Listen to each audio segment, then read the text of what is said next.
What is going on with the YouTube fight fans all over the world? It's your boy, the realest of the real. Yes, sir, I said it, Real Talk Boxing. It is a privilege and honor and a major blessing to be back with you beautiful people yet again.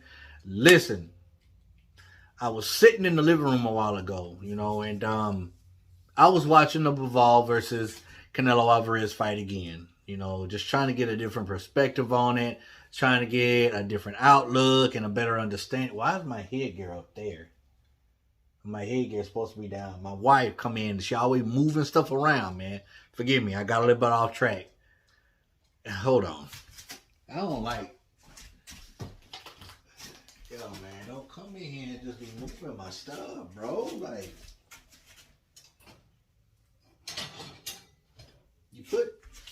You put stuff where you can find it. You understand? Anyway. So, yeah, I watched the fight over again. And a couple of things surprised me within that fight. And it led me to a question that I asked myself. First of all, let's just talk about some things that Canelo was or were not doing, or wasn't doing, excuse me, in that fight. First of all, there was no plan B. There was no adjustments. That's Nezuko drinking. There was no adjustments whatsoever.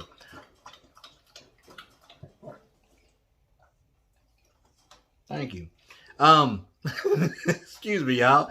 No adjustments whatsoever. Now, with a fighter like Canelo Alvarez, who has all the experience in the world and who is an amazing, talented fighter, couldn't make adjustments and didn't have a plan B. Was he overconfident? Did he think that sooner or later I'm going to catch up with you? Did he think a certain game plan that worked with another fighter would work with him? That's what I'm kind of thinking. Because where was the jab?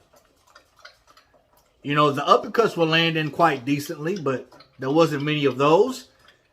There was no combination punching. There was all power shots that could have easily been timed. I think he got a little overconfident with the fact that he was just rolling over people. He got too confident with the fact that eventually he would catch up with his opponent like he did Caleb Plant. And even in that fight, I said he started too late. Even in that fight, I said Canelo could probably easily be out-hustled. This was the case in this fight. Just no adjustments, no jab, no combination punches. He just shut down. He had no idea what to do.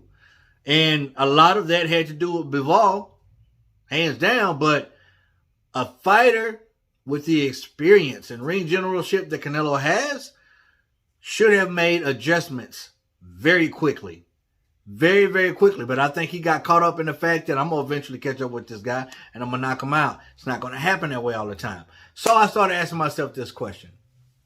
What if Bivol went down to 168? Super middleweight to challenge Canelo Alvarez for the Undisputed titles. All the titles, excuse me. What would happen? Would Canelo have a better chance? Would he fare better against Bivol? I'm going to give y'all my honest opinion. My honest opinion. I think Bivol would do the same thing to him that he did at light heavyweight. Watching that fight, when you see a fighter as great as Canelo Alvarez just completely shut down and not know what to do. And now when I say shut down, I don't mean give up, because he didn't give up. He didn't.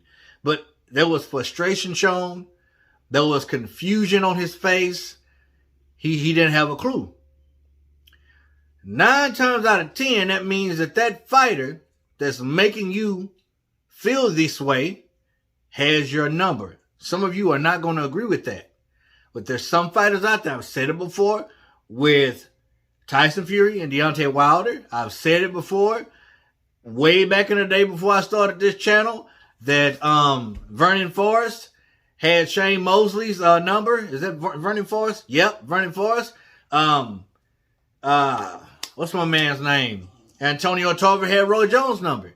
Certain fighters have your number, and I believe that Bivol has Canelo's number. Now, if I'm Canelo, I wouldn't fight that dude again. But if he dares to be great and he continues to want to make him put himself into uncomfortable positions and situations to better himself, then, hey, go ahead. But I think the smart thing would do was go ahead and take the third match, even though I don't want to see it with Triple G, knock Triple G out, and everybody will forget about him losing to Bivol. Not everybody, especially people like that who cannot stand Canelo Alvarez. But it would wipe the slate clean with certain people, certain fans. So I think that's a smart thing for him to do. Go ahead and take the third Triple G fight, steamroll him, and then stay at the super middleweight division. Stop worrying about going up, because you have to be very selective when you're going up. You have to be very selective. You have to be very cautious about the fighter. You get a fighter at the right time, you can probably beat him. You know what I'm saying? But Bivol's a lot better than what everybody thought. Honestly, everybody thought. I knew he was good, but I just thought Canelo was going to eventually catch up with him, but he never did.